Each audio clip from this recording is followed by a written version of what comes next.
When we think about the success of Civ V, it's easy to attribute it to the game's quality as a strategy experience. Since the late 80s, Sid Meier and his team have cultivated a design philosophy that keeps players engaged with complex gameplay and historical storytelling. But there's much more to this story. Civ V is not just another sequel to an already successful franchise. In many ways, it's the turning point into the mainstream for the franchise and for the genre as a whole. The game brought in a new philosophy that really gives it a unique identity from everything that came before and from everything that would come after. This game would also be the first in its series to implement the now industry standard business model of the base game followed by major expansion pack DLCs. Expansion packs had been a staple of the franchise since Civ 2, but Civ V would be the first game designed around DLCs as a business practice baked into development and facilitated by its integration with a digital marketplace, Steam.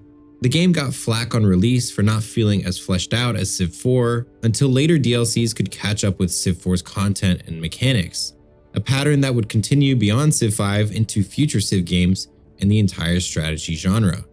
Each of the major expansions brought in changes to existing game mechanics, as well as entirely new mechanics and playable Civs. Gods and Kings was released in June 2012, almost 2 years after Civ V's launch, and its biggest addition was religion and faith mechanics. These were present in Civ 4 and were sorely missed by fans, sparking the usual new Civ game bad narrative over missing content. Gods and Kings also added in espionage, a system that Civ 4 had added also through DLC.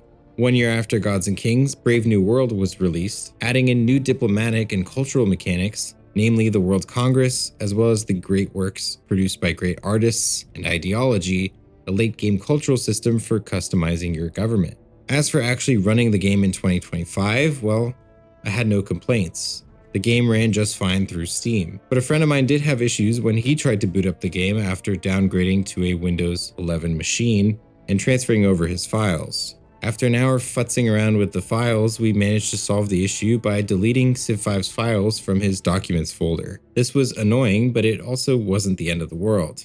It wasn't too long ago that playing a 15-year-old game would have required serious effort to get it running, if at all. But still, if I didn't happen to know how and where the game files were installed, we might have never solved this issue. Civ 5 seems to benefit from being a native Windows software integrated with Steam right off the bat, the first in the franchise to do so, as well as benefiting from DirectX for its graphics on Windows. So let's quickly talk about the ports. On Unix systems, including macOS, well, I can't vouch for how easy it is to run today, but part of the reason why I played Civ 5 in the first place was because it was among the very few games that ran on macOS back in 2010. Civilization had always worked hard to spread itself to as many platforms as possible, as much as that might seem like a new thing. The very first Civ game in 1991 was ported to Nintendo's SNES, Sony's PlayStation, and the Sega Saturn. So yeah, this is part of the Civ identity, and make sure you mention that next time someone complains about console ports ruining the game's strategy depth. If there was something to ruin, it was ruined right off the bat. Although Sid Meier clearly always wanted to make Civilization as popular and widespread as possible, I think it took a while for that casual vibe to actually be visible to the market. Despite this, Civ 5 was not ported to any consoles,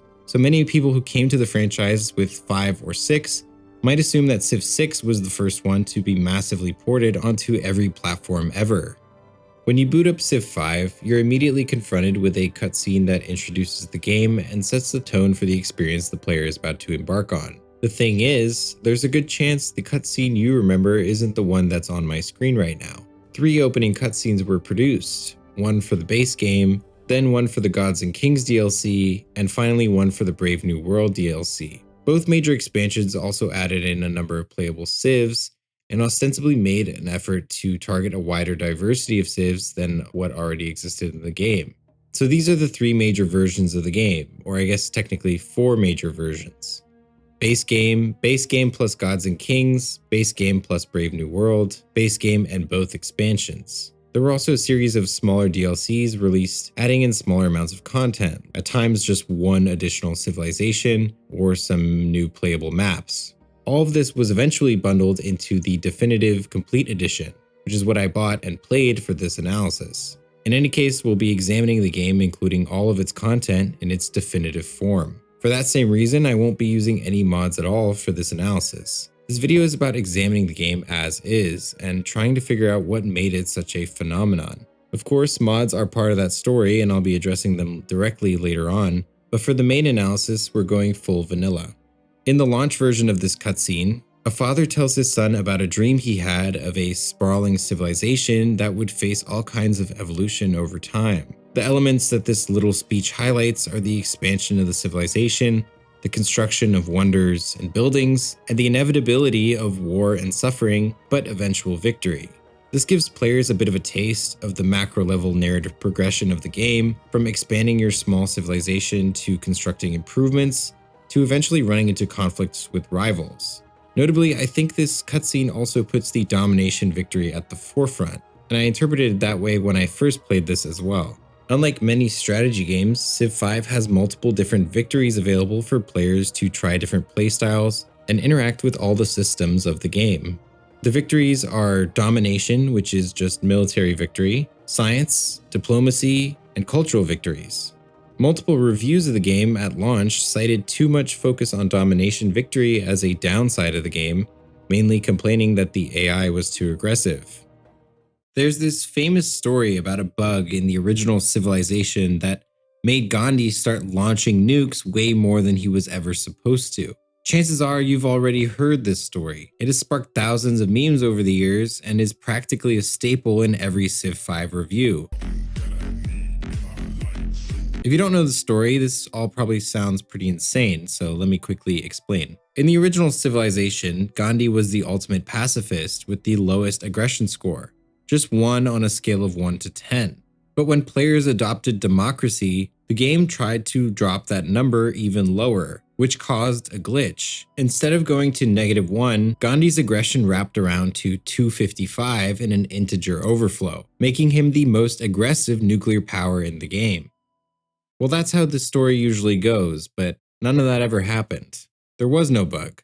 The first known instance of this story is from 2012 on the TV Tropes website, from which it was spread all across the internet through forum posts, wikis, and game journal articles without any actual evidence. In recent years, people started catching on that this bug might not have existed. I think it speaks to the cultural impact of Civilization that this story has persisted for so long, with some of the actual developers from Civ 1 and 2 commenting on it over the years, but never outright confirming or denying it. Allegedly, there's a bug in my code where he becomes very aggressive and kind of leads to this nuclear confrontation.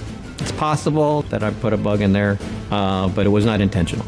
But the final word came down from Sid Meier himself in his 2020 memoir. He clearly explains that the type of bug described in the myth was not possible based on how they programmed the AI personalities in the original Civilization.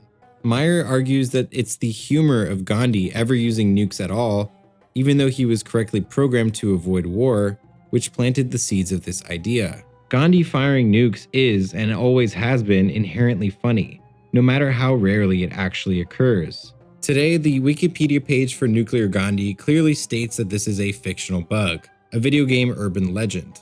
The nugget of reality of this story is that in Civilization V, Gandhi's AI does have the highest build nuke and deploy nuke personality values, despite having pretty pacifist personality overall. This choice is attributed to the lead designer John Schaefer, apparently because he thought it would be funny. I was just another player of the game not too long ago. Just like everybody else, I bought the Civ games and played them and said, oh, this sucks, I wish I could change this, and then... The fact that Gandhi would use nukes at all was already in the community conversation before Civ V's 2010 release, even though the story about the bug would not come until 2012. And for almost a decade, rumors of the bug proliferated across the Civ community, apparently getting as far as a Harvard computer science class, though I've never seen the proof of that, all without ever being denied by the game's makers, at least until the 2020 book. I think this story is emblematic of a game design philosophy that Sid Meier and his various teams have adopted over the years of working on Civilization titles, which came to a turning point in Civ V. This is a game where you can build and deploy nuclear weapons, and it's funny. A game where destruction and devastation are situated in a playful and casual sandbox experience, one that urges you to think about your decisions, but not think so hard that you question the narrative or moral framework. The year is 2010. I didn't know it at the time, but the governor of the US state of Maryland, where I lived, had recently proclaimed September 21st as Sid Meier's Civilization V Day. Sid Meier's game development career had been entirely in Maryland, where Microprose, his first game studio, then Firaxis, his second, were based. At some point after Civ V Day, I found myself with my dad at an Apple store, staring at the back wall of games. Does anyone remember those? If it wasn't for this memory, I'm not sure I would have. I was already decidedly obsessed with video games, and I had played on multiple PlayStation and Nintendo consoles, but on these shelves were computer games, games with names I had never heard before. After staring at the wall for a while, I realized my dad was standing next to me. Without really saying anything, he scooped up one game and bought it. I don't even think he told me what it was or that it was for me until we were in the car. I remember staring at the box cover art for what felt like hours until we got back home and figured out how to install Steam on the computer. Then it was done. I had my Steam account and I had my first ever PC game installed. What immediately appealed to me about Civ V was its world. I remember this so clearly, so vividly, that even my memories from last week feel fuzzier. First, there was the game world as promised on the box. But then I was there, in the world, and I could see the forests, the grasslands, the hills, and the mountains. I could hear the crash of waves, the mooing of cows, and the screeching of gulls off the coast.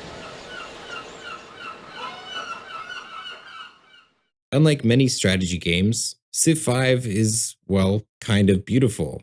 From the moment you open this game, you're greeted by a varied and epic score that soars as it welcomes you into its world.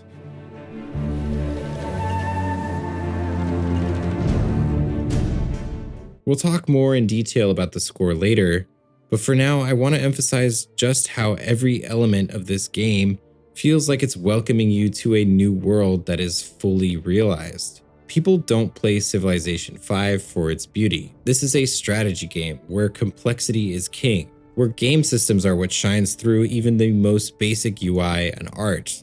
But that's not the whole picture when it comes to Civilization, and it never has been. Civ V isn't just a strategy game for number crunchers and efficiency enjoyers, like what I've become in the years since first playing it. This is a game where so much care and effort was put into presentation, and it has a considerable effect on the type of immersion and experience that the game offers.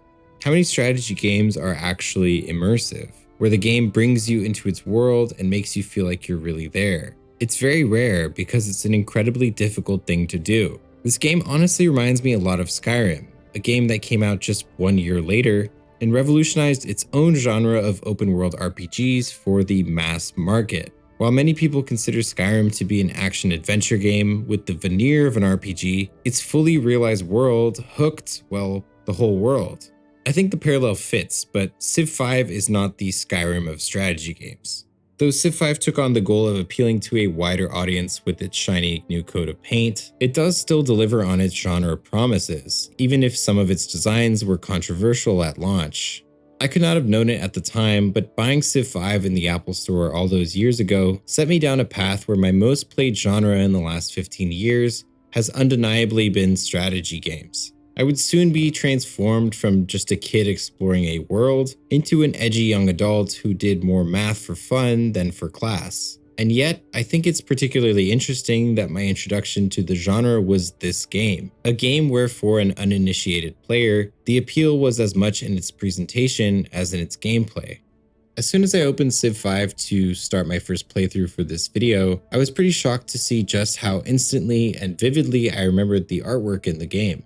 Not just the maps and world graphics, but even the art and UI elements that are plastered all over the screen. I opened up the Civ wiki and was met with symbols that I instantly recognized. They weren't unfamiliar at all. They were just there in the back of my mind, waiting to be remembered. Civ V's game art has an extremely distinct style. I've heard many people call this a realistic style or tone, but it's actually extremely stylized. If you look closely at the icons and images from the game or at the 3D assets, you can clearly tell where they've gone for a stylized, almost painted look. However, the realism appears when you zoom out, when you're seeing the art from a distance. Then it really does evoke realism in much the same way that, I can't believe I'm going to say this, but the same way a Bob Ross painting does. your mind fills in the details. I'm not a super visually oriented person, but I think I can say that Civ V's environments successfully evoke the natural landscapes they were intending to portray in a way that urges you to explore them. Even after staring at this game for hundreds of hours, the environments still retain interest, detail, and beauty, which is absolutely not usually the case in this genre. This environment art approach was also a clear advancement in priority from Civs 3 and 4, which both seem to largely build on each other's very basic style. Civ 3 and 4 are not ugly, but Civ 5 clearly puts its world at the centerpiece of its appeal, especially for new players. This applies to the interface as well. The UI designers used an Art Deco style for both UI elements and the in-game illustrations of places, buildings, and ideas. These have very simple shading and sharp geometric shapes that make you feel like there's a lot of detail and realism from a distance, just like the world. When you compare the Civ 5 UI to Civ 4, you can clearly see just how much more of an effort was put into the presentation in terms of framing the UI elements, as well as shading and reflections with a more rounded UI design overall. The extremely consistent stylized artwork with this realistic evoking vibe is extremely immersive in a way that strategy games rarely ever are. If you've watched this channel before, you'll know that EU4 is my most played game.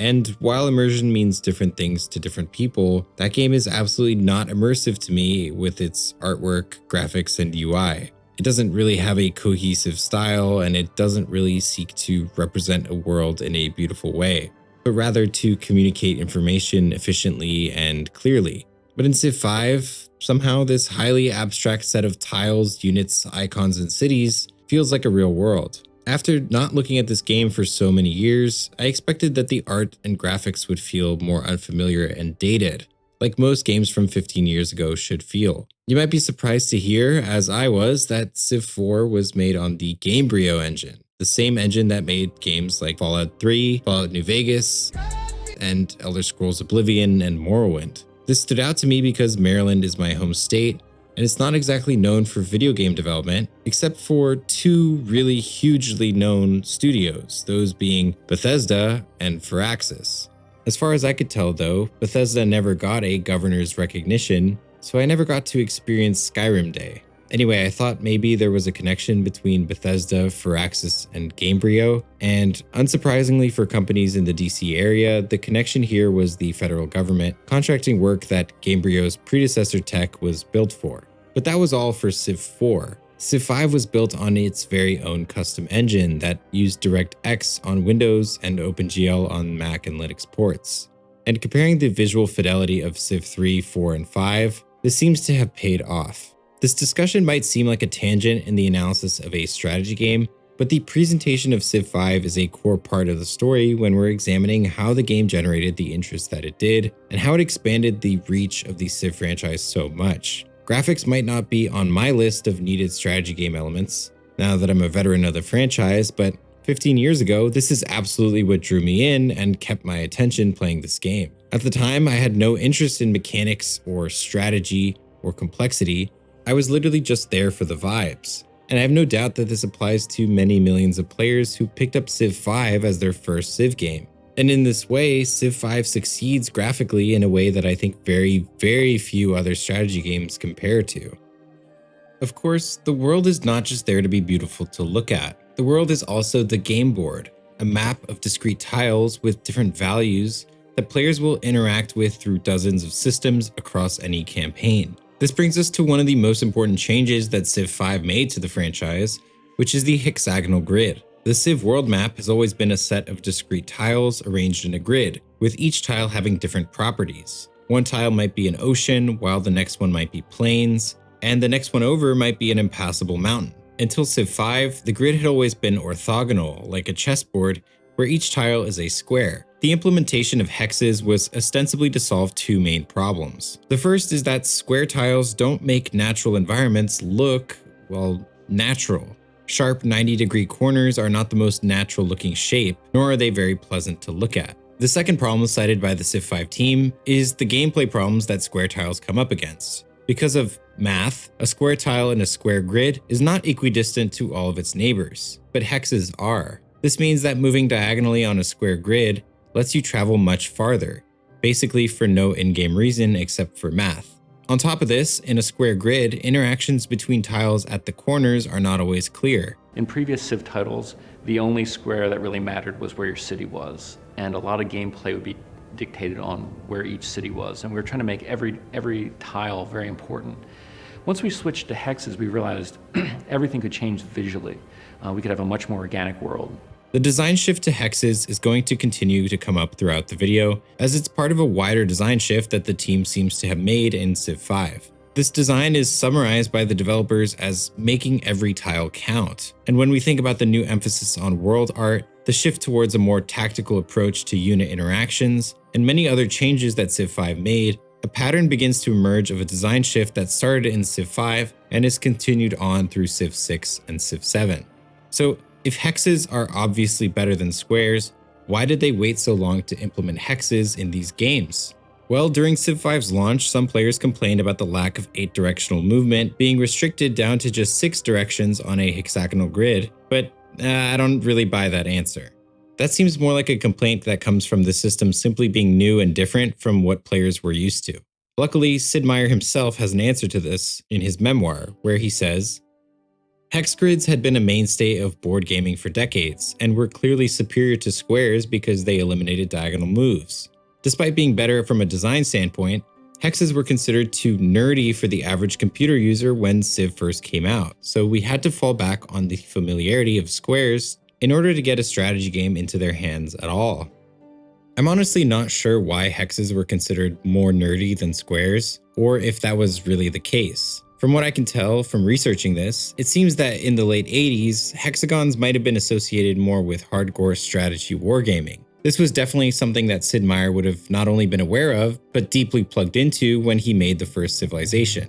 I can only assume that in 1991, releasing a strategy game with squares instead of hexes was the equivalent of releasing a strategy game with cartoonish, stylized characters in 2016. It was a way of signaling to prospective players that, hey, this is not a hardcore game. This is a game that everyone can enjoy, including you.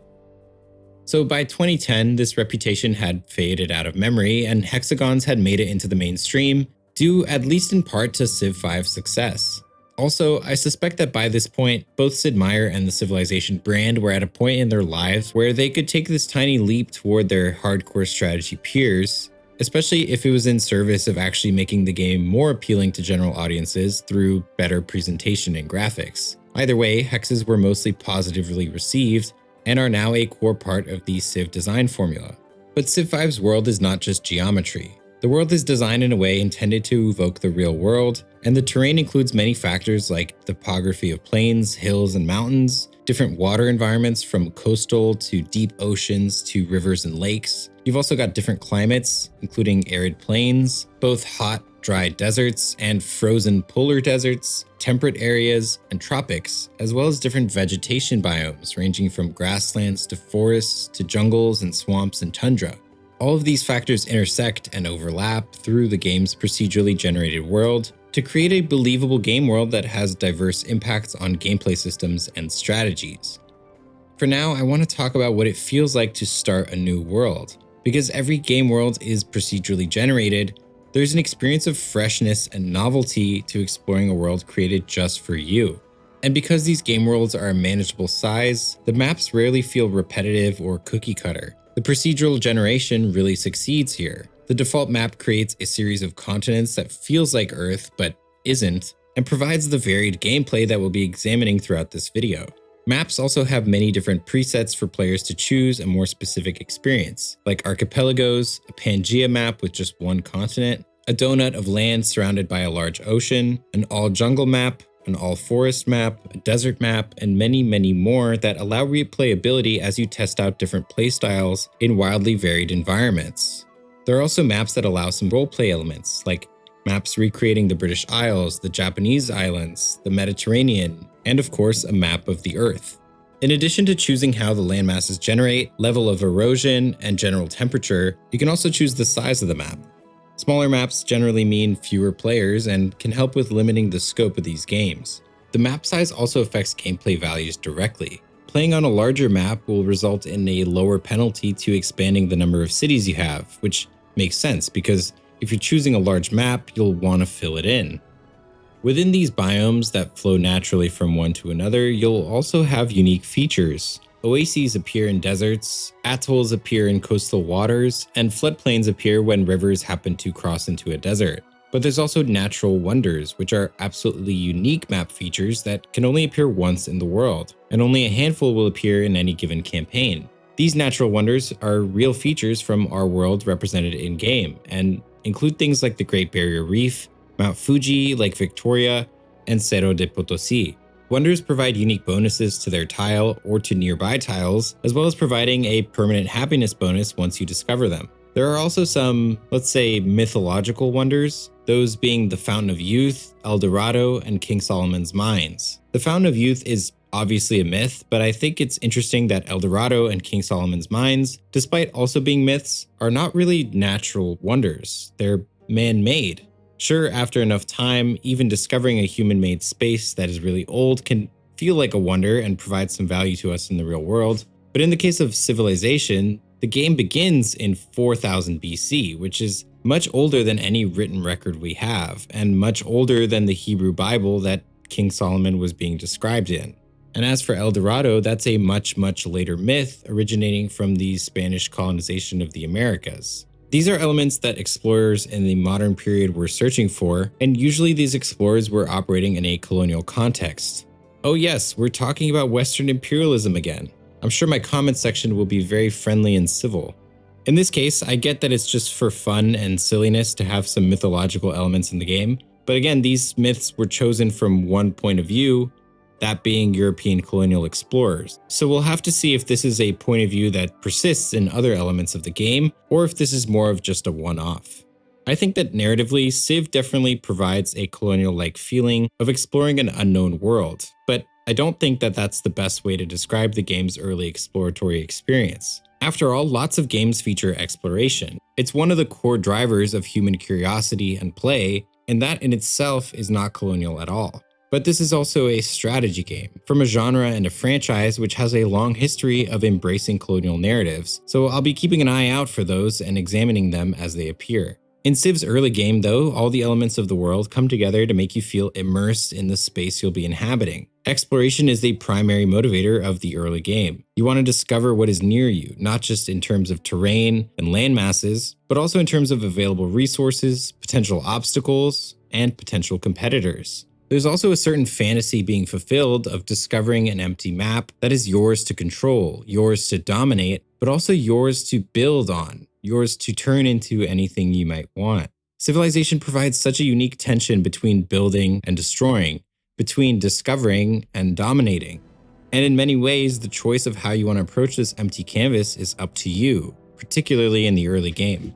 Of course, as with any procedurally generated world, there's a risk of having to restart due to an objectively bad start. This is especially the case on higher difficulties, where there are some requisite strategies or metas that more or less require a certain availability of resources to make a campaign viable. But I wouldn't say this is a game breaker for Civ V. The campaign setup menu has an option for tweaking the abundance of resources, which can help with preventing re-rolling without destroying balance too much, since in a world with more resources, your opponents will also have more resources. But like in most games with procedurally generated maps, one of the core experiences and joys of the early game is exploring the map. On top of exploring it for its own sake, the game also provides specific mechanical incentives for venturing out into the world. These are in the form of ancient ruins, which become highlighted when you discover them and can be explored by sending a military unit onto a tile that has one. Ancient ruins provide bonuses that can be huge for the early game, including adding a citizen to your capital city,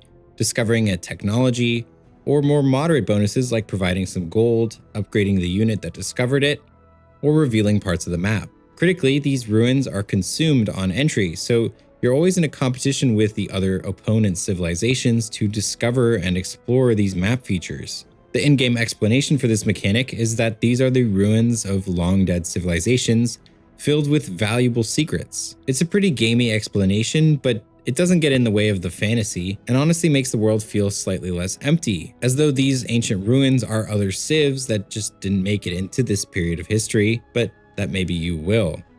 The other major mechanical incentive for exploration is the discovery of city-states and other civilizations as a way of knowing where you might want to expand and where your opponents are. City-states are AI-controlled cities that don't compete with you to win the game, but instead are more like pawns of whichever major civilization controls them through various diplomatic means. Importantly though, city-states provide 30 gold if you're the first civ to meet them, or 15 gold for meeting them otherwise. And this gold can really add up and become a big deal in the early game. The way that time works in Civilization is pretty interesting. The game starts in 4000 BC, but the in-game year is more of a flavor element to let you know where you should roughly be in your campaign, rather than an independent factor of gameplay. This is because Civ V is a turn-based game, and each turn moves time forward an arbitrary number of years. For example, ending your first turn on standard speed will move the calendar forward 40 years, from 4000 BC to 3960 BC. Civ V offers different game paces: quick, standard, epic, and marathon. These are intended to scale your experience to suit the time you have available as a player. My preferred game speed was always epic, which makes your unit movements feel less restricted, and you don't need to feel like you're constantly racing against time that's passing you by. What I mean by this is that sometimes when you're playing on quick or normal, by the time your units can get to the enemy, they're already obsolete from new tech. I think this helps with feeling more immersed, but the game is mostly balanced around standard speed, so everything outside of unit movement will feel extremely slow and sometimes boring at slower game paces. The in-game date also dilates over time, passing slower and slower as the turns move forward. This is so each era of the game roughly takes the same amount of time, just like the way we typically categorize historical periods in shorter and shorter blocks. Someone on Reddit made a really handy data table that I went ahead and borrowed. Link in description. So I went ahead and took that data to make this graph, and from it you can see that each turn advances time very quickly at the beginning, then slower and slower as we approach the present day. In fact, at standard speed, after 1895 on turn 315, the game moves forward just 1 year per turn.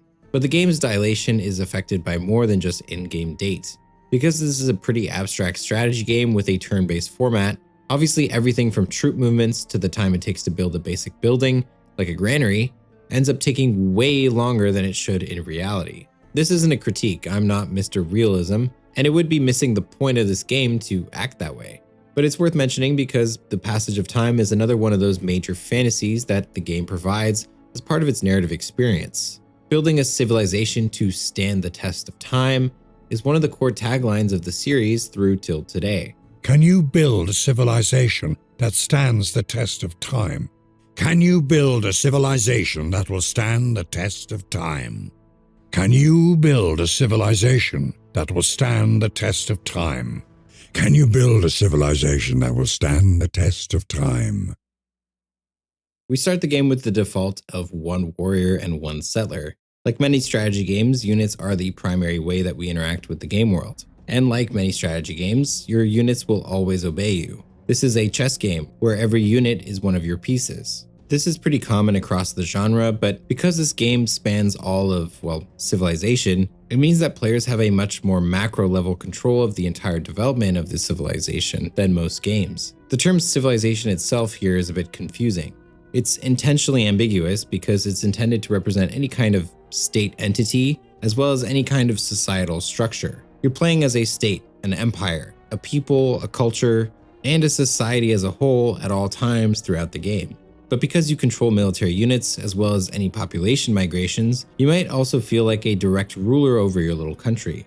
With this two-pronged approach to what the player represents, you get to satisfy not just the fantasy of control and power, but also one of management and growth, by cultivating a fledgling society into a global superpower, but also like you tended to your garden and built something where there was once nothing. Let's get back to our units. Our warrior and settler represent the two main categories of unit in the game, those being military and civilian units. Civilian units usually have some economic utility. Settlers can found new cities, while workers can create farms, mines, plantations, and other improvements for your lands. Military units can capture enemy civilian units if they walk onto the same tile as them, but ranged units can also be used to kill civilian units. This can be useful in some scenarios if you don't want an enemy settler or worker to escape, but in practice, the value of capturing civilian units is so much higher because they instantly become yours to command and benefit from. The Humble Warrior, our first military unit of the game, is a melee unit and can attack enemies within one tile. Because they are melee units, they also take some damage when attacking, so it's common to use them as physical shields.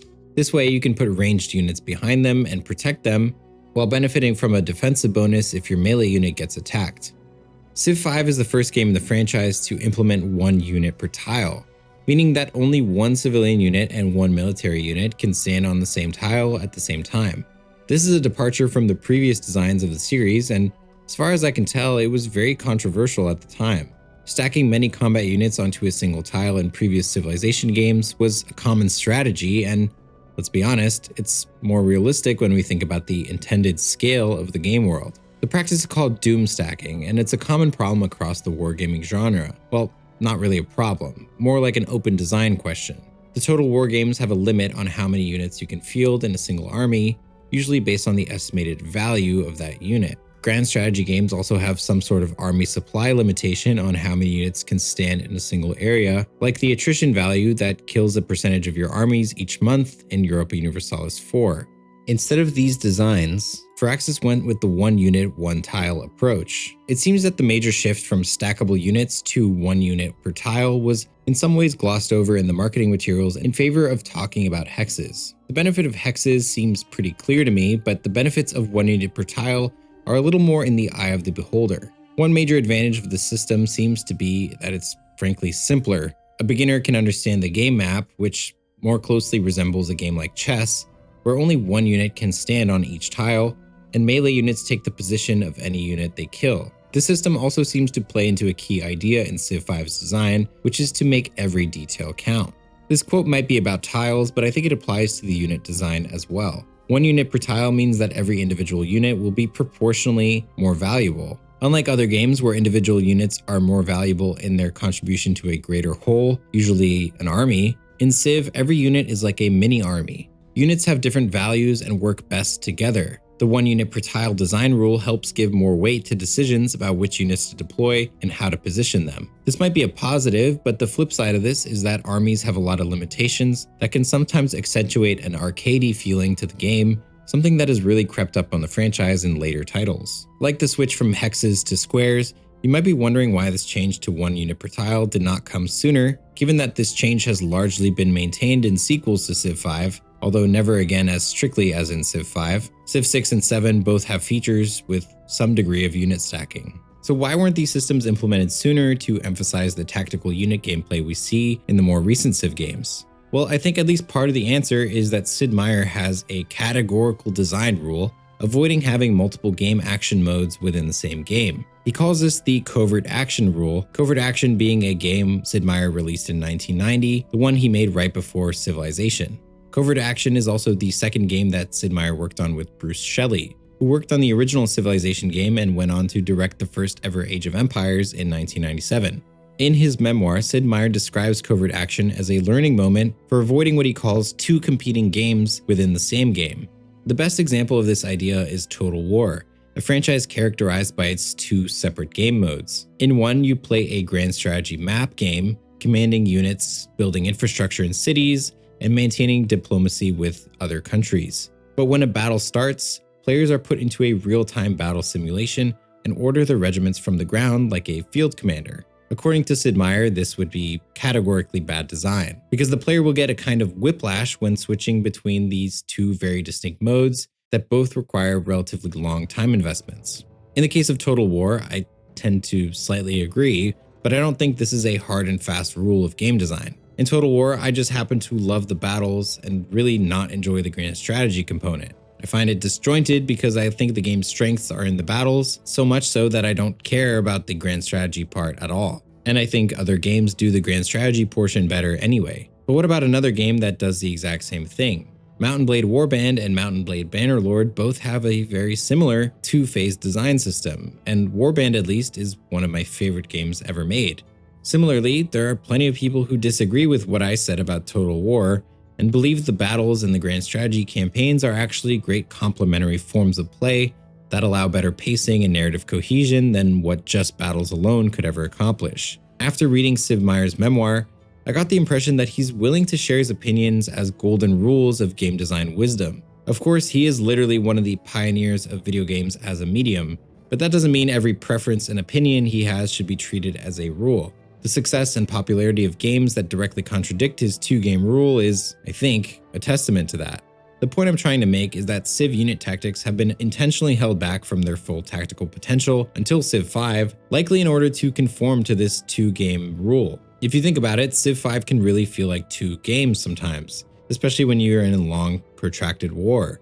It's easy to focus on commanding units through complex maneuvers and long sieges for longer periods of time, and then, at least for me, these periods usually mean I'm ignoring other aspects of my wider strategy, like thinking about what my workers are doing, or what buildings I need to get and when. Because this is all done in a single interface, does not mean that Civ provides a single, unified, homogeneous game experience. And why should it?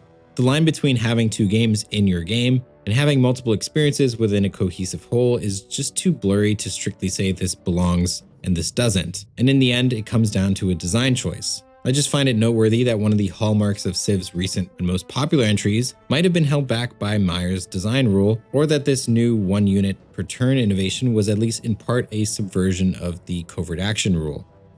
There are a wide variety of units in the game, and therefore a wide variety of tactical synergies and wider strategies that emerge. You've got your basic melee units like warriors, swordsmen, and riflemen. Then you have ranged units like archers, crossbowmen, and machine guns that can attack from over 1 tile away and don't take damage when attacking, unlike melee units. And then there are mounted units, both melee and ranged, which have a much larger range of movement each turn. A warrior only has 2 movement points per turn, which usually means 2 flat tiles or 1 obstacle tile like a hill, but a mounted horseman can move 4 points. Because units can't attack once they're out of movement points, having more movement is a big deal, as horsemen can sometimes attack and then flee a few tiles back within just 1 turn. So all that was on land, but at sea we have the same dynamics: melee ships and ranged ships. Unlike in other games, Civ V navies are extremely powerful and can win wars or take down enemy empires single-handedly. The only downside to navies is, well, they're in the water. When attacking cities, you can only really do major damage to cities near the coast. Despite this, navies remain extremely lethal in situations like using ranged ships on the coastline to target enemy land units, or even targeting landlocked cities if they're close enough to the coast. Unsurprisingly, navies become stronger later in the game, so we'll revisit them later on when we discuss the later phases of the game like the Renaissance and Industrial eras. While you spend a good amount of your time in-game interacting with units, cities are the basic unit of civilization in this game. If you lose all your cities and all your settlers, you lose the game. Narratively, this means that cities are the prerequisite to civilization as it's represented in the game. Point being, the only groups without cities are barbarians. You're better than a barbarian, right? This idea might sound intuitive today when the world has grown extremely urbanized since the Industrial Revolution, and given that the most wealth-producing areas at both global and local levels tend to be in urban areas. But before industrialization, the ratio of rural to urban population was pretty much stagnant for thousands of years, with about 95 to 99% of the population living off subsistence agriculture. The limitations of pre-industrial technology meant that there was simply a limit on how much surplus food any given farm could produce, meaning there was only so many people who could be taking up non-food producing jobs. Pressing the settle action on your settler spawns your capital city on a tile where the settler currently is. Cities take up the whole tile and will gain the yields from that main tile for free, as well as 1 citizen to work an additional owned tile. Founded cities will claim 1 tile in every direction, and that'll slowly spread outwards throughout the game. Civ V, despite placing the city in focus, represents the historically very long period of rural dominance through its citizens mechanic. Clicking on a city opens up the management screen, allowing you to assign citizens to work tiles that the city controls, which for most of the game is going to be farms or other forms of agricultural land. Later on, the game will also allow citizens to be assigned urban roles like banking or manufacturing, but for now we're a long way from those mechanics. Your city starts with 1 citizen, a number which will grow throughout the game assuming you have enough food to keep your citizens from starving. The more you grow, the more food you'll need to keep growing, which bakes in a form of progression into the economic mechanics that we'll see in basically every other mechanic in this game as well. This is a numbers go up form of reward where growing your power base is basically half of the game's reward system, the other half being what you choose to do with that power base. You can use worker units to improve the yield generated by the tiles that your city owns, creating sprawling farmlands, mining outposts, and many other constructions to make the world more livable for your citizens. And in this way, the gameplay feels really more like a simulation management game, which are not always associated with the strategy genre. In his book, Sid Meier actually cited the 1989 SimCity as a key inspiration for the original Civilization game. The idea was actually inspired by a couple things. A lot of us were playing SimCity at the time, and we kind of really enjoyed that idea of building something instead of blowing something up. That was kind of a new idea. SimCity is a game that has a lot more in common with something like City Skylines than it does with a strategy wargame franchise like Total War or Europa Universalis, and the Civilization series has always sought to balance these two design philosophies. In this vein, Civ V has a number of currencies for the player to manage. The most important of these in the early game, and debatably the entire campaign, is food. Food is initially produced by assigning your citizens to work tiles around your city that provide food. These yields provided by each tile are visible in the physical game world through a toggle, which I always turn on when I play. Every currency in Civ V gets a color and an icon associated with it, and for food the color is green and the icon is a green apple. Every turn, the food produced by the tiles worked by your city gets added towards your progress towards gaining another citizen. That's why food is so important. More food means more citizens, and more citizens means more of every other currency or yield, including food. Unsurprisingly, the amount of food a tile initially produces is largely dictated by the geography. Flat grasslands, jungles, and floodplains give a default of 2 food, while every other land and sea tile gives just 1. The presence of fresh water is also essential for long-term food production, and you can get fresh water from lakes, rivers, or oases. These features provide a freshwater bonus to neighboring tiles, and when you build a farm on those tiles, you gain a +2 food bonus instead of the +1 from non-freshwater tiles. This can really add up, making a strong set of freshwater and arable land pretty essential to getting ahead in population. Food can also be gained from unique resources that players might find near their cities, including bananas, cattle, deer, fish, sheep, wheat, citrus, crab, salt, truffles, and whales. These resources are split into 2 categories: luxury resources and bonus resources, with luxuries providing happiness to your civilization, and bonuses only providing a yield bonus to whatever tile the resource is on. For this reason, luxury resources that provide food as a bonus are incredibly valuable, with salt in particular being possibly the most powerful resource to find in the early game, as it gives happiness, food, gold, and production.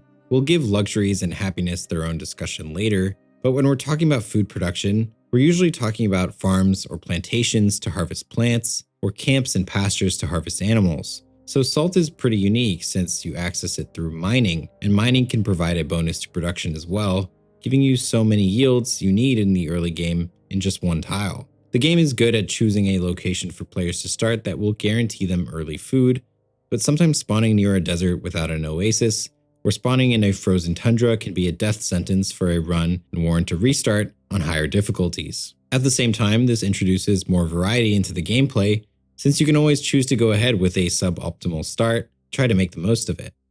Production is the second major yield players have to think about in the early game. Like food, production is a yield that can be gained from city tiles worked by a citizen. Every turn, the total production gained by a city is added to a pool of progress towards whatever this city is producing. Initially, cities can produce buildings, which include both generic buildings and unique world wonders, as well as units. Later on, there will be special projects that cities can contribute their production to gain different rewards. Buildings grant yield bonuses to your city and are probably the most important form of upgrade that cities can acquire. They often have specific requirements, like how water mills can only be built in cities that are near a river. And buildings can provide many currencies that are rarely gained from land directly, such as culture, faith, and gold. Wonders are unique buildings that can only be built once in a run. World wonders can only be built by one civilization, so whoever builds it first prevents anyone else from getting it.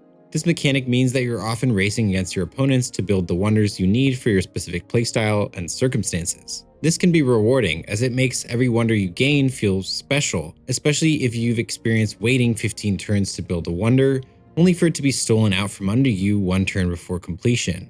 National wonders are different from world wonders in that they can be built just once by each civilization in a given run. So instead of being specific, well-known human achievements such as the pyramids, national wonders are more generic things like a national college, a national treasury, or an ironworks. National wonders require that every city in your civilization has a specific building, providing a reward for specialization and allowing for strategic decision-making based on your chosen playstyle. For example, the National College requires that every city in your civilization has a library, while Ironworks requires a workshop in every city. Strangely, a couple of buildings that are unique in our own world are considered national wonders in Civ V, meaning that multiple countries can build them. So Oxford University can be built by every civilization in the game. In that case, why call it Oxford? Also, isn't that redundant with the National College? I have to assume that at some point this was intended to be a world wonder, and they just changed their mind at the last minute. Maybe this was originally intended to just be a university in the modern sense, meaning a state-supported national university system, as opposed to a medieval-style college. But building Oxford requires you to have a university in every city. It's just a bit strange, but mechanically it works. Same thing goes for the Circus Maximus and East India Company, but to a lesser degree. When we talk about the Circus Maximus today, we're referring to a specific circus in Rome, which was used for chariot racing, public games, executions, and other public events thousands of years ago. When we talk about the East India Company, we're usually talking about the British East India Company, a company chartered by the British Crown to operate colonial imperial holdings across Asia. But many other imperialist European countries had their own East India companies throughout the 17th to 19th centuries, so I guess it makes a little more sense. Still, this is clearly a localized phenomenon, a specific type of European national company, primarily organized for the purposes of plundering Asia. So it just seems a bit strange as a national wonder, unless our point of view is once again from the European imperialists. When you're not spending your production on building and wonders, you're probably making units. Units, like we've already discussed, are the moving parts of your civilization. Unlike buildings, which provide passive yield benefits over time, units serve immediate strategic purposes: exploration, defense, conquest, or even non-military functions like settling new cities or improving tiles. After your first city has 2 citizens, you'll be allowed to produce another settler and create another city, and workers will be needed to make the tile improvements we talked about earlier.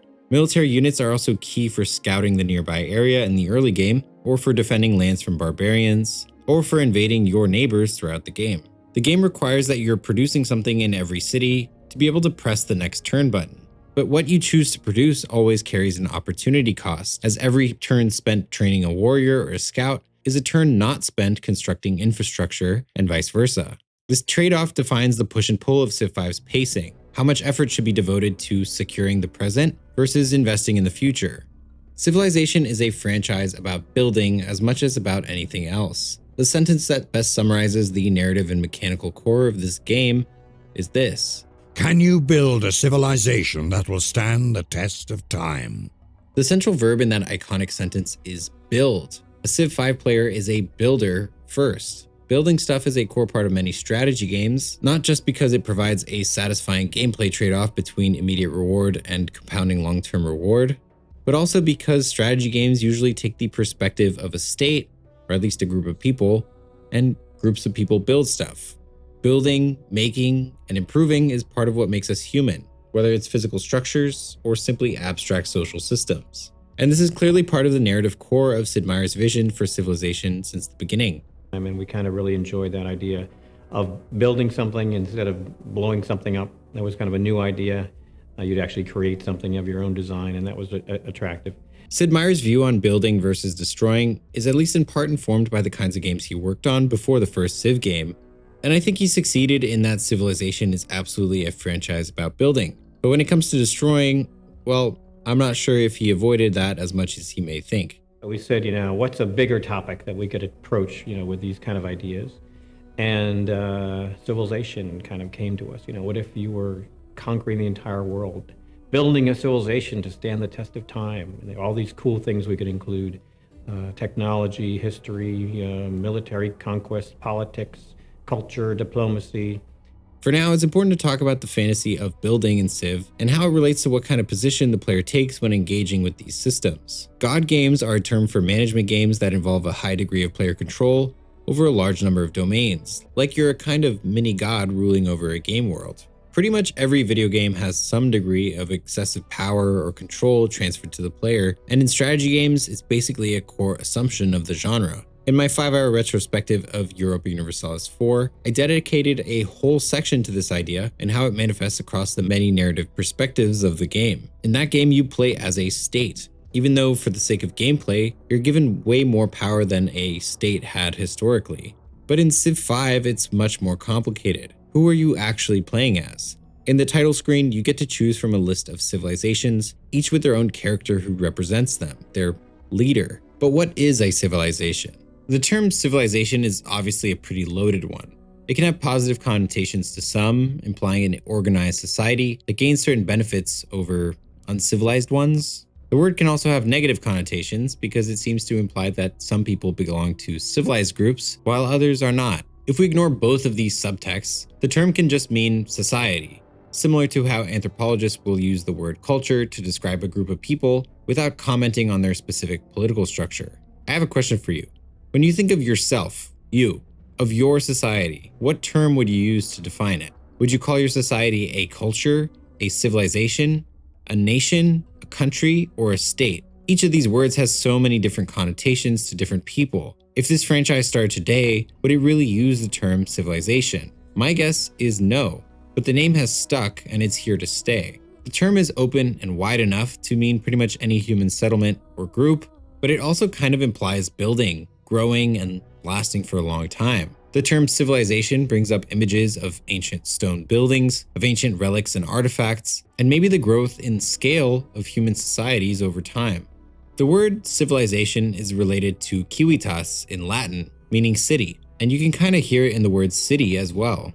But in Latin, civitas meant something a little more precise and abstract, which is a social body of cives, or citizens, members of society. Civitas therefore means something closer to society, a collective body of community members bound by laws and social pacts. This meaning has carried into civilization. The term doesn't just refer to societies that form cities, nor does it just mean large social structures. It implies a kind of social contract and rule of law that binds community together. The law in particular comes to mind because in the modern Western conception of the idea, rule of law is so strongly tied to what makes a civilization seem civilized, while a perceived lack of law or social cohesion would classify a society as uncivilized. If we look at it from this perspective, the creation of cities and development of legally bound societies is the turning point between barbarism and civilization. This is the point of view that the game adopts. But there were ideas floating around the Firaxis team,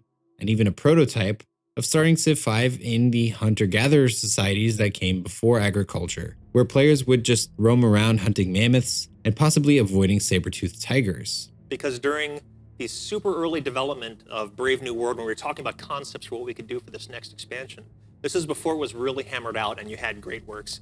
The idea of chasing mammoths around the board, prehistory era, had come up, and I'm like, oh my gosh, because Dave and Will weren't even around at the time. They had no idea that those conversations came up. So it's funny how some of those ideas keep regurgitating themselves when you're talking about what would be great. Maybe no cities, we can follow the mammoths around. But this never happened, and I think it's easy to see why. Civilization, both by its technical definition and from the point of view of the games, requires cities. And as video game franchise names go, Civilization is probably one of the better names for communicating what the experience of gameplay will be. It's a word that describes how millions of years of human settlements eventually transformed into a world we see around us today, and at the same time, it carries through a taste of the ancient past. This narrative framing allows the term to cover a lot of time periods in just one game, from prehistory to the modern era.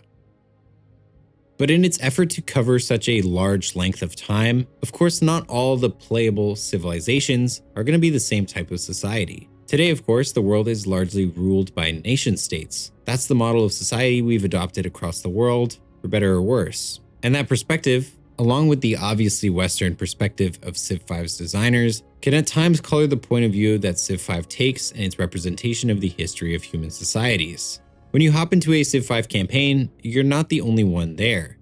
Based on the size of the map, the game will suggest a number of opponent civilizations who will compete with you for territory, resources, and victory. Each of these players operates pretty much the same as you. They choose where and when to settle cities, how they're going to move their units, and what they want to build or research. This is where the game puts key guardrails onto your godhood.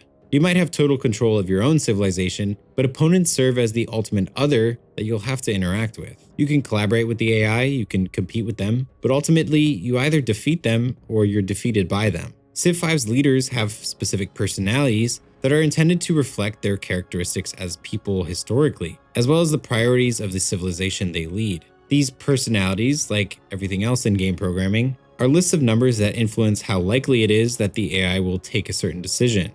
Personality values govern everything from how loyal or forgiving the AI will be, to how likely it is to prioritize gold production, to what types of warfare it'll try to use against its enemies. And yes, how likely it will be to build and deploy nukes. It's not really a system that's meant to be looked at under the hood, but rather to be experienced by interacting with different leaders over many different games. Players of Civ V will likely have an intuitive understanding of how the different civs are likely to behave, even if the specific numbers might be surprising to you. I also find it very valuable to take a look at the choices that the developers made when assigning each of these personalities. We can only guess as to the exact reasons for each choice, but they seem to reveal something about the assumptions that developers were making about the leaders and the peoples that they're representing here. For example, Catherine, the leader of Russia, has above average values for expansionism, a focus on science, and loves building and deploying nukes. Other expansionist civs include Alexander the Great, for obvious reasons, Augustus Caesar, Hiawatha, and Shaka Zulu, but that doesn't correlate with the most aggressive civs. For that metric, we see Montezuma of the Aztec and Attila the Hun, as well as Alexander, once again, and Chinggis Khan with the Mongols. There's a distinctly American vibe to the point of view of these civilizations that we can see in how the personalities were chosen. For that reason, it's probably most interesting to look at George Washington's personality representing the United States in the game.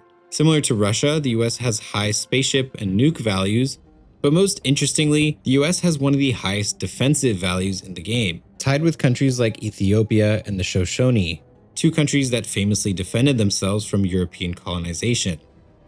I'll leave you to interpret that. When you first encounter the unit of another civilization, you'll be brought to a screen where you can see that civ's leader in a unique animated location. This is their throne room, a screen that comes up whenever you want to speak to another civilization. But it's more than just a menu for diplomacy. The screen provides a pretty impressive degree of atmospheric storytelling. You get to look your opponent in the face, you get to see them respond emotionally and verbally in real time to your diplomatic actions. And the throne room itself is alive with vivid artwork and dynamic audio that makes a big difference, subtle as it is. Montezuma's throne room stood out to me in particular. There's an unseen crowd that you can hear that will cheer or boo at you during your interactions with Montezuma.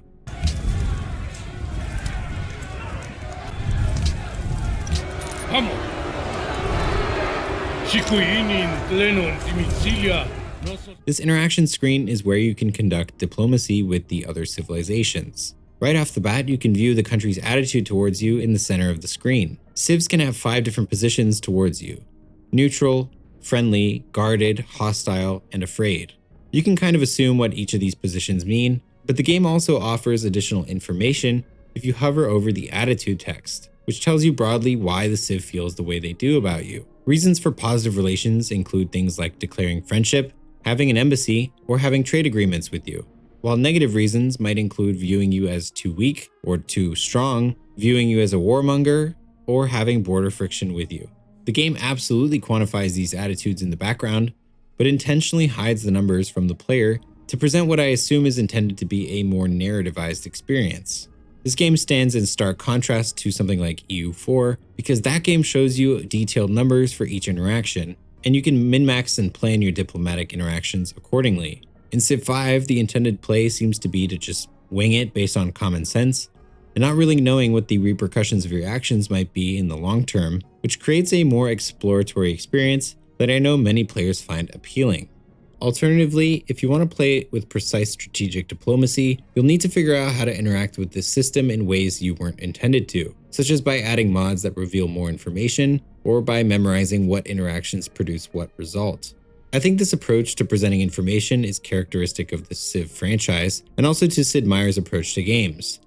He seems to enjoy conjuring this feeling of depth and immersion in players, rather than handing over all the tools to interact with the games with more precision. Even the addition of combat numbers was a controversial one at the time, and Sid Meier's memoir is full of examples where he illustrates a game philosophy of maintaining this illusion of depth, even with the nuclear Gandhi story. And I have to say, I don't really blame him. His method seems to be working well with audiences, or at least it did up to and including Civ V. Civ V has 4 diplomatic interactions you can take, again standing in stark contrast to a game like EU4, which has literally dozens of ways to interact with other countries. But this simplistic approach is the basis of Civ's charm and approachability, and while there are relatively few interactions when you compare to other strategy games, players still insist that there is a lot of depth in these mechanics, so clearly something's working. Let's start with the first interaction, which is Declare War, a button that turns red when you hover over it and is written in all caps. Declaring war cancels any existing agreements or trade deals that you have with the civilization and allows your units to engage in combat with their units and their cities. We'll get into the details of warfare in a later section, but basically the AI becomes a hostile entity that you can conquer and can conquer you, and will likely seek to undermine you in the future, even if you arrange a peace agreement. While at war, you can't interact with the Civ in any way diplomatically except to negotiate peace, which brings us to the second button in the diplomacy screen, Trade. Trade allows civilizations to create an agreement to exchange goods, currency, and other contracts such as open borders. The game operates on a system where all these elements have a certain value based on the AI's goals, and so you can trade something like giving 2 gold per turn in exchange for allowing open borders. Or you can trade cotton for silk, or you could trade silk for iron and horses. The system is rife with exploits if players are willing to do a bit of a Google search, which is honestly par for the course with this kind of system.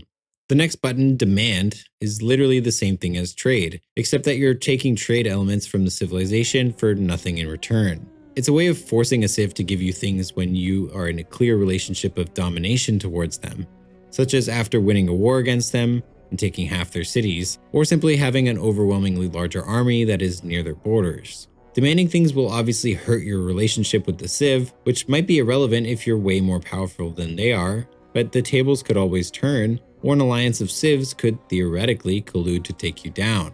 Discuss is the final diplomatic interaction, and it opens up a few more possible interactions that are more niche and situational, but still important to master. These include proposing a joint declaration of war against another Civ, denouncing this civilization to lessen the warmonger penalty for attacking them, proposing a joint declaration of friendship with them, demanding that they stop settling near you, and demanding that they stop spying on you. Just like the trade and demand buttons, the success of these interactions in part depends on your relationship with the Civ, as well as how threatened they feel towards you and their own personality. Overall, diplomacy is a system designed to support the game's other mechanics like unit combat or city development, rather than a core mechanic in its own right. The result of Civ V's approach to diplomacy is a relationship with your competitors that's always weighing the benefits and costs of collaboration versus competition. And it's notable that collaboration is highly incentivized in this game, again contrasting with absolute war games like Europa Universalis, Total War, or even something like Mount and Blade, where diplomacy is more or less just the screen where you conquer people or where you beg for mercy. In Civ V, collaboration with Civs can be the centerpiece of your strategy, leading to a dynamic of maintaining positive relations, but still competing with your neighbors. This indirect competition creates emergent game phenomena like balance of power and soft power in a way that I haven't seen many other games pull off, and it fits neatly with the game's core thematic tension between building and destroying. And maybe that is in fact because of the more simplistic and non-numerical approach to diplomacy rather than in spite of it. There's another feature to this relatively minor mechanic that I find fascinating, which is that the AI leaders of these civilizations speak to you in their language. So the English and American leaders speak English, Korea speaks Korean, France speaks French, you get the idea. But this choice evidently sparks many other problems to be considered. Which exact language would be assigned to a civilization like China, which has existed in some form or another for thousands of years? So what do we do to elevate this? We have to do very realistic scenes. John thought it was very important to have these guys in their environment, gives them extra context, really gives them extra flavor. So what if we do real world languages? This would be cool, it'd be a first for us. So, one of the problems that we have with that is finding actors that can do difficult or dead languages, and also the experts needed to actually translate our scripts into something that we can use. We had an excellent external resource that partnered with us to actually go basically all over the globe and find all these difficult languages, find the experts. These experts would translate the scripts. If it was a completely dead language and they couldn't find anybody to speak it, they'd translate it and put it into phonetics basically. So if they found somebody that could actually read it, they'd sound like the right person. Would Alexander the Great speak an ancient Greek or modern Greek? Or would he speak ancient Macedonian, which is the language he likely spoke historically? If Alexander speaks ancient Greek, which ancient Greek will it be? Kaire ke de, Alexandros eimi, hyoston anakton kai ekonoston theon. I'm not knowledgeable enough to figure out what language he's speaking here, but on the fandom wiki it's listed as ancient Greek, while the Civilopedia doesn't mention language in particular, except Greek. And then there's civilizations like Carthage, who spoke Punic, a local variety of Phoenician, which has not led to any modern languages that exist today. What language should you assign to civilizations whose languages have not led to modern languages? Same goes for the ancient Egyptians that we see in game, as well as Babylon. It turns out they mostly attempted to recreate these ancient languages and have people just read them, but I don't know how good these renditions are, and I'd love to hear from you if you're a scholar of any of the ancient languages that exist in the game. Let me know how well they did. In any case, there was a clear choice here to represent not just a civilization, but also a specific time frame and interpretation of that civilization's history, which serves as a window into the perspective of the authors of this game and what civilizations and time periods they thought were worth representing. And language was an important piece of this experience. It's clear that a lot of work went into this relatively minor feature. Like everything in Civ V, presentation was an absolute priority behind these choices. If you aren't that into linguistics, this whole thing might sound a bit silly and nitpicky, but when confronted with the actual players who speak the languages in question, it becomes very clear. This was the first time we've done that. We've got very Western views on what's right and what's not right, our public perception versus what's in game. Some of the issues that we had with this were some of the leaders didn't sound quite right to the locale that's actually listening to these leaders. And so Empress Wu, we had a fine script, we had a great actress, looked good for the body type, everything sounded good, technically all correct. But because she was an empress, the local dialect apparently was not quite right. The accent wasn't right. She was speaking more of a, for the time, apparently, a peasant Chinese instead of, or peasant Mandarin versus the way a royal would speak. These are things that we did not know about. There weren't necessarily even things that regular localization team would know about, but people that really studied Empress Wu from that area thought that that was not right. The other example we have is Sejong of Korea. This one we thought was perfect. It spoke perfect, it matched the body type, he had a really great performance, but unfortunately Sejong is a legendary character over in Korea. And his voice was not nearly, at least to, again, the locale, as commanding and just, it should have been deeper, it should have been more bold. Everything that people expect to hear in their mind when they see one of those legendary characters speaking, it wasn't quite right. But it's something that we really took forward as we went forward, working with expansions, etc. We really needed to pay more attention to these kind of details that we hadn't had to worry about before. You might be wondering if the recordings for Wu Zetian were re-recorded in response to these issues. Well, it seems like they found out about these issues as part of the public reception to the game, rather than asking experts during the actual development process.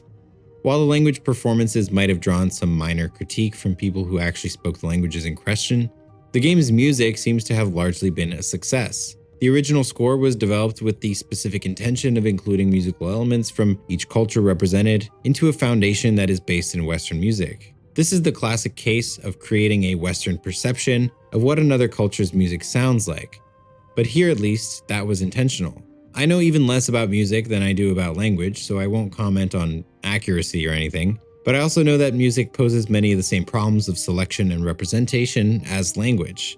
Which music was chosen? How was it chosen? What time period was it chosen from? I would assume that most of the music came from inspiration in modern traditional music from the countries that are related to the countries in the game, since we can't exactly hear music from 2,000 or even 5,000 years ago. But there are also some recreations of ancient music that seem like they would be an interesting place to start. Usually our first step is just searching for something, finding an actual melody from the culture that we're doing the leader music for, and hoping that that melody is famous enough in that culture that if someone from that country heard it, they would instantly think, oh yeah, this is my country, and there'd be that sense of national pride. Some of the countries we just had to find fragments, like ancient Rome. I think Michael just found these very, very old fragments of melodies, pieced together a piece from that. So we kind of find the source material and then combine it with the Western orchestra, and it ends up being this combination of Western influenced with different cultures. The main purpose of music here, just like the spoken languages, is that they convey a general vibe for Western audiences to associate with the cultures in question. I also think it's worth mentioning how impressive it is just how many songs were created for Civ V. Each Civ gets a peacetime and wartime track, and if we include the DLCs adding in new civilizations, we get a total of 83 tracks across all editions, totaling 5 hours and 25 minutes. It's a lot of music. In the future, Firaxis would make much more of an intentional and publicly visible effort to vet their cultural representations before putting out their games. But for now at least, they decided to just assume their dubs and choices of lines were good enough for their audience. In fact, they were surprised to find out just how international their audience for Civ V was. When talking about adding new civs in the second DLC, Brave New World, they wanted to make sure consumers around the world wouldn't feel left out if they purchased the game. Even though you don't think of, say, Indonesia as a big video game outlet and consumer market, the country is huge now. More and more places like Indonesia and Brazil, you just can't ignore how important their growth is here in the 21st century. That quote was from Ed Beach, designer on Gods and Kings and Brave New World, as well as lead designer on Civ VI.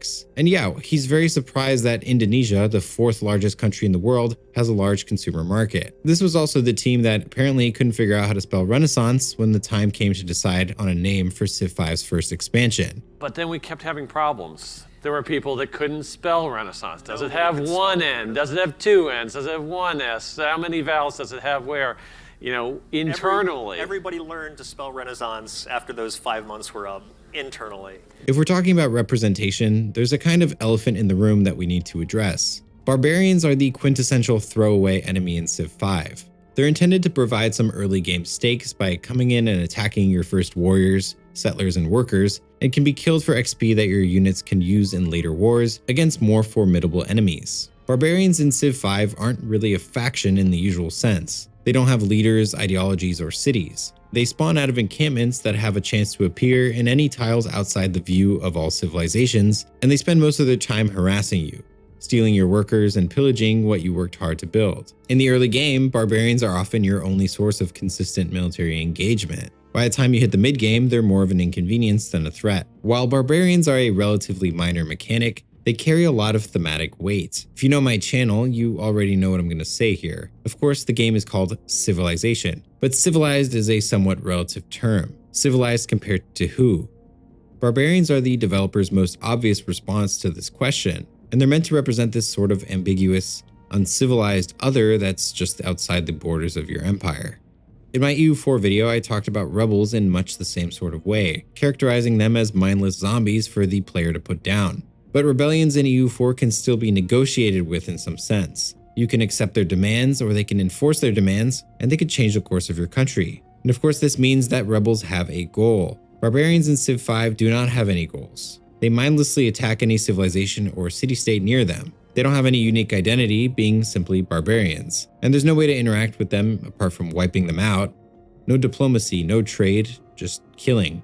Barbarians are characteristically behind in technology compared to the player after the first few technologies have come and gone, and never put up much of a fight. This demonstrates once again a relationship in how strategy games tend to represent technological inferiority as civilizational inferiority, and one that merits extermination. For now, there's an interesting exception to the barbarian standard that we need to address. The Huns are a civilization which was added in the Gods and Kings expansion to answer the question, what if you could play as barbarians? I think Attila's inclusion naturally brings up an important question in any Civ game, which is who gets to be represented? The game spans all of human history and is located mostly in procedurally generated maps, so anything could be included in theory. In other words, who gets to be a Civ in Civ V? Attila's never been in the game before. He's one of the kind of most feared, they called him the Scourge of God, one of the most feared leaders in the classical world. Maybe we should go ahead and this time, put him in as a Civ leader. And so you can kind of look at this artwork and then sort of see where we ended up with. Even what he's saying, be wary of crossing me lest your wealth end up at my feet. So, he's got the right attitude for the barbarian recently moved into the palace, I thought. So we're gonna put the Huns in the game, and there was a problem. I got to trying to populate the city name list for the Huns, And I said, well, let me grab my book on the Huns and figure out what cities they founded. And they didn't found any cities. None. You know, they just conquered cities. They didn't actually take any themselves. So what are we going to do? Well, it's interesting that this was the first parameter that comes to mind when implementing the Huns as a playable civ. The audience is getting a kick out of it, clearly. Civilization as a concept is usually tied to urbanization, so there's this feeling that urbanization and permanent agriculture is simply a natural progression after nomadic or pastoral subsistence cultures. In many games, from survival crafting games like Minecraft or Don't Starve, to strategy games like Imperator Rome or Mountain Blade Bannerlord, all represent this progression mechanically in-game. Civ V's first few turns are based on this, as we've already mentioned. You roam around until you find a suitable place to settle down and build your city, and that's when the game really starts. Fun fact, the Huns represented in Disney's Mulan were likely just called that by Disney to vaguely represent nomadic peoples from Asia, attacking more civilized people in cities behind walls. Western audiences were likely to recognize the idea of the Huns from their childhood history classes on the Roman Empire, so they played off racial stereotypes to create evil bad guy pillaging barbarians. And they have visibly darker skin and squintier eyes so that Western audiences could really know they're the bad guys. It's not a racial thing. It's about opposites. See, I want the bad guy to be different than me so I know why I hate him. I hate people who are different than me. The thing about the Huns is that what we know about them comes primarily from the Romans complaining about them. From my understanding, they seem to be one of the semi-nomadic groups jostling for control in the Eurasian steppe, who emerged from some other regime, held on to power for 100 years before just being reabsorbed into some other confederation. The Western perspective on this narrative seems almost analogous to representing the rule of some group of emperors, let's say the Constantinian dynasty in Rome, as its own country, and then saying, well, that country didn't do much founding of cities and didn't really last that long, they mostly just fought amongst themselves. That would be factually true, but it kind of misses the point. To be fair, the reason we miss the point with the Huns is because we don't know what they did. They didn't write anything down. And that seems to be the central key as to who gets to be a great civilization and who gets to be a barbarian, whether they wrote stuff down, whether they stood the test of time, as the game reminds us.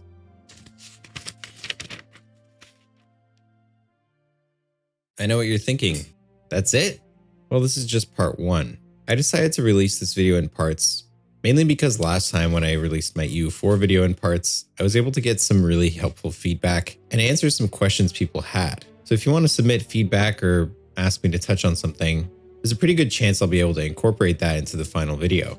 I also selfishly just wanted to get something out at this point since I've been working on this video for almost 4 months. I don't think a part 2 will take another 4 months of work, but I have some smaller videos planned in between, so those might take priority for now. A big thank you to everyone who watched the EU4 video. Can't believe how much support that video has gotten. I know I joke about having negative comments, but honestly, the vast majority of comments are extremely positive, more so than I could have ever expected, so thank you for that. It's been about 6 months since I released that video, and it's been a long 6 months. I actually write for a living, so sometimes it's difficult to continue writing after work hours. I also got a dog in the meantime. Still, I think this video so far has been a big jump in quality from my EU4 video. A big thank you to my Patreon and Discord members. I know I disappear every now and then, but I always come back, so I'm grateful for your support.